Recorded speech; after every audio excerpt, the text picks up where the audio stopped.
Hi, it's Coach Joe Lucas, and welcome to the Magellan Network Show. My goal inside of this communication, this show, is to share with you my nearly 30 years of coaching some of the most successful financial advisors in North America. We're going to be talking about strategies, syntaxes. We're going to be bringing guests on from time to time, and I'm going to share with you what's working now. So think of this show as sort of like a little one-on-one kind of mini coaching cast, if you like, where we're going to be going in depth from time to time on strategies to help you grow your business, get more effective, become more efficient, find balance in your time management, grow your business, and quite frankly, whatever else is going on in the world today. So before we get to today's episode, I'd love for you to do a couple things for me. Number one, make sure that if you're watching this on YouTube, that you subscribe to our YouTube channel. If you're doing the audio, make sure that you give us a review on whether Spotify or Apple. We'd really appreciate that. And quite frankly, that does help. It does matter when you rate things and like things and subscribe to things. It helps us get the word out to more of the industry. And lastly, I have a very special gift for you.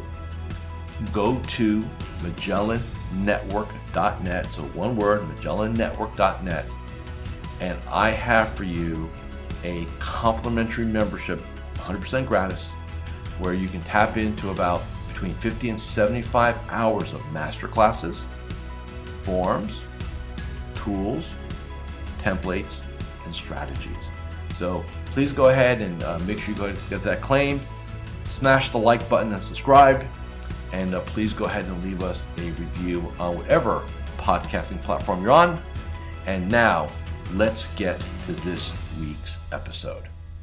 Hi, it's your Coach Joe Lucas, and welcome to this episode of the Magellan Network Show.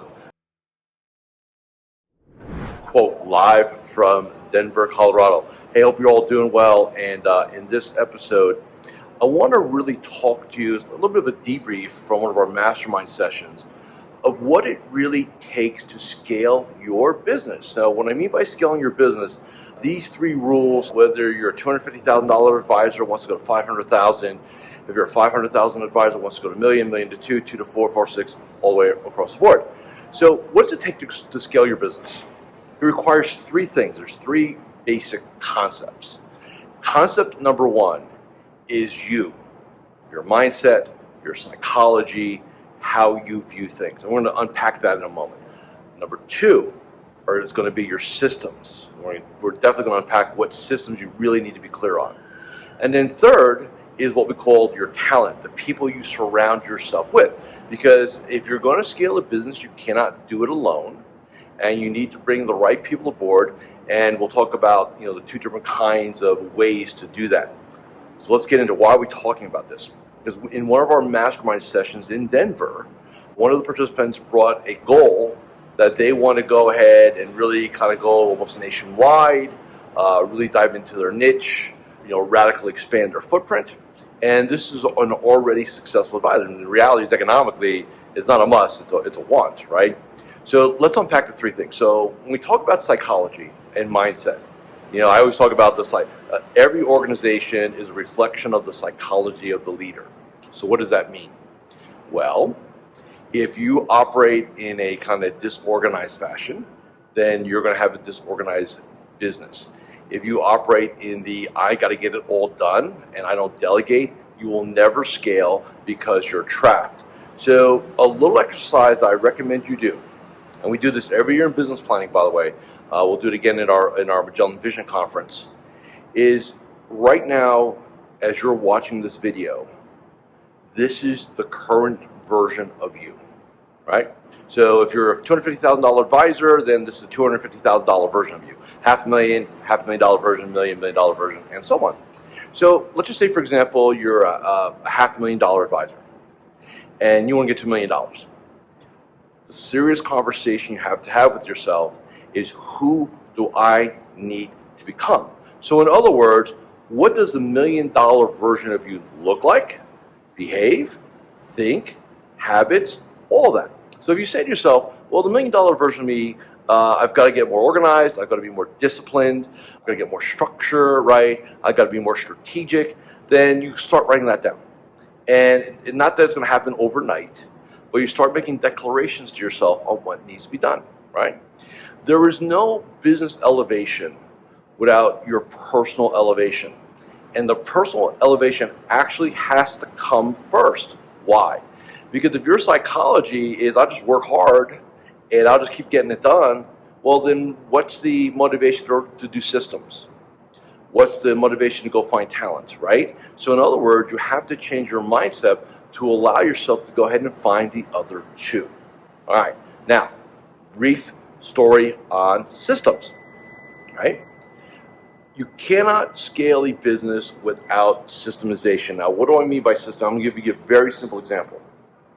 Your CRM, whether you use Salesforce or Redtail or Wealthbox or you're at a firm and they've got whatever version they've got going on, here's a simple question. How well do you know it? How well do you and your team leverage it? How many workflows do you have in it? Right? So in other words, do you have a process for everything? Do you have a process to onboard clients? Do you have a process to process ACATs? Do you have a process when a client needs money? Do you have a process when it's time to do a client review, what the prep looks like? Do you have a process? Do you have a process? Do you have a process? And if it's like, well, they're all in my head, then you're dead. Dangerous place to be, right? And look, if that's not your jam, and I've got plenty of clients that systems are not their jam, then you go ahead and either A, you hire talent that is system oriented, or you go bring consultants in who can help you build systems, right? I'm not saying you have to change who you are in that thing. Remember, there's three identities, right? We have the advisor, right? And that person is the one who does the planning, advice, talks to the clients, does the review, all that. Then we have the business owner who runs the business. That's part of our personality. And then with the entrepreneur, which is the marketing and sales person, the person that probably thinks about expanding, right? That's who drives that conversation. Here's reality. Some of you are great advisors and you're great entrepreneurs and you suck at the business owner thing. And guess what? You're probably always going to suck at it. So what I'd recommend you do is go find a really good ops person, a really good assistant who's all like fill in the gap, right? You need to be excellent in the advisor space, you need to be excellent in the business owner space, and you need to be excellent in the entrepreneur space. Most advisors that I've worked with, they don't lack being good on the advisor side. They don't lack the entrepreneurial concept. They suck at the business owner stuff. Because that's the systems, that's accountability, that's KPIs and OKRs. That's the stuff that for a lot of you is boring. Well, then guess what? You're not going to take a pill one day and wake up, oh, I now like it, right? Not going to happen. So you have to hire in it.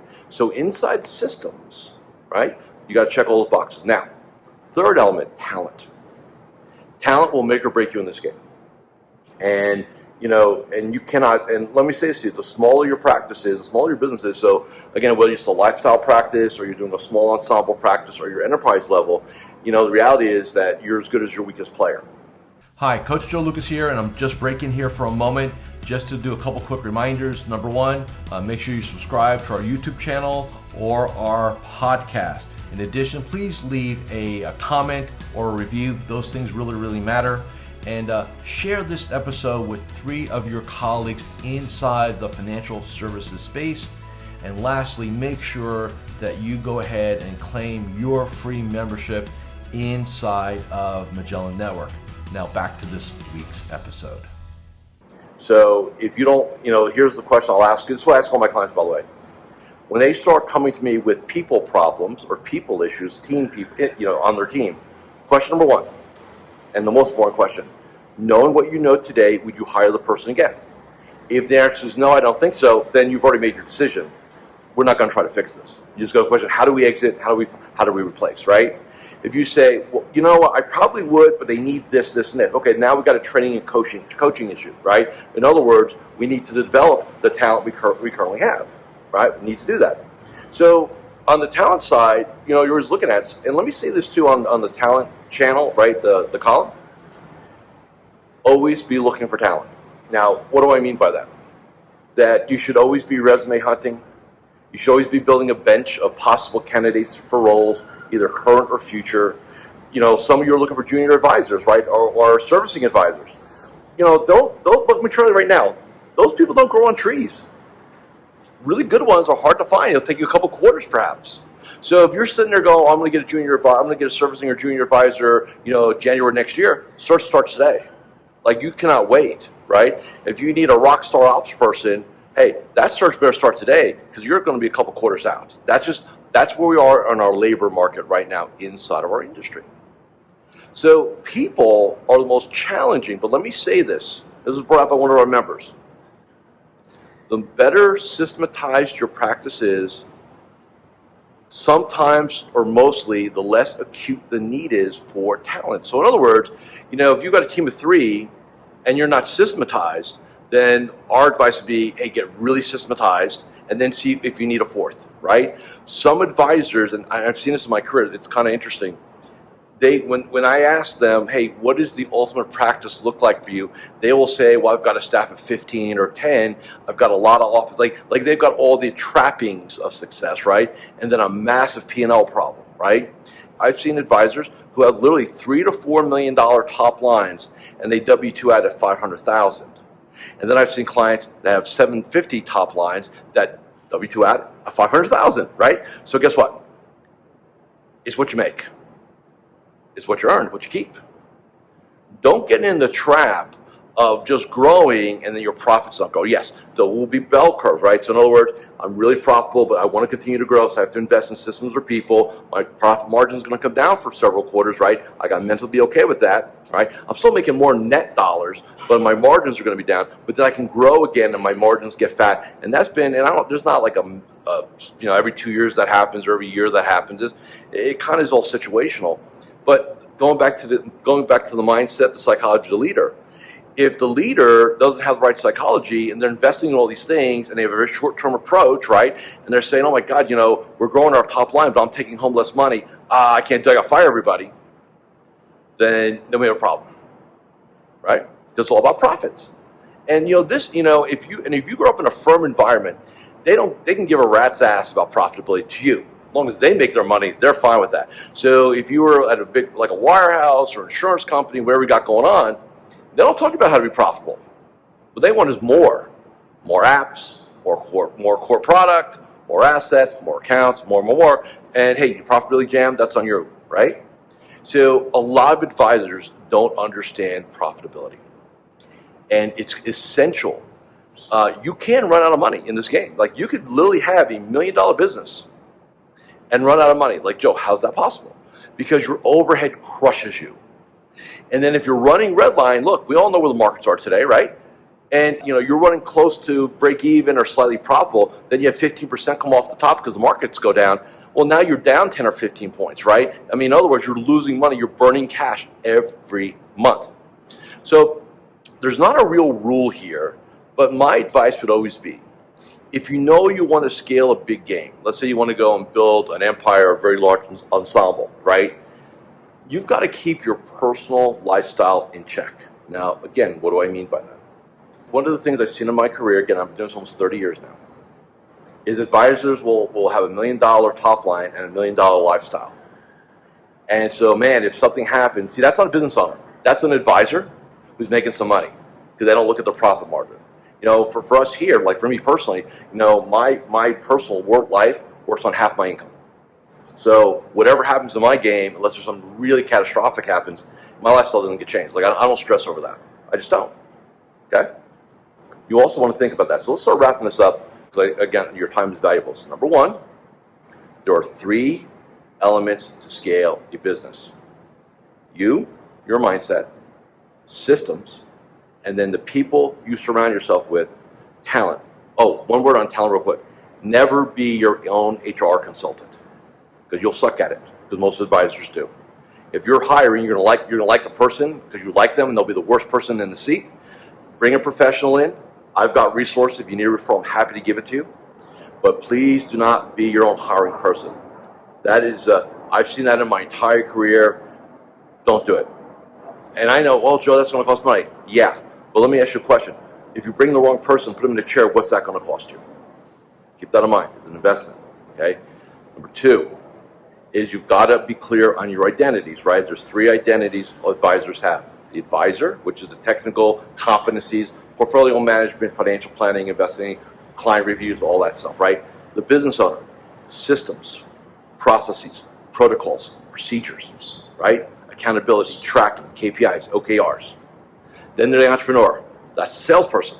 That's the marketer. That's the networker. That's the expansion. That's the one who wants to go big, right? Let's make more money. Let's expand. Let's become more successful, right? But if the business owner side of you can't pick up that slack, it's doomed to fail. You could bring in a business owner. They're called ops managers, right? Or COOs. You're already the advisor, and if you're an entrepreneur, great. If you know you can't be the business owner in that realm, like operationally, hire it. I'm telling you, it's a game changer, okay?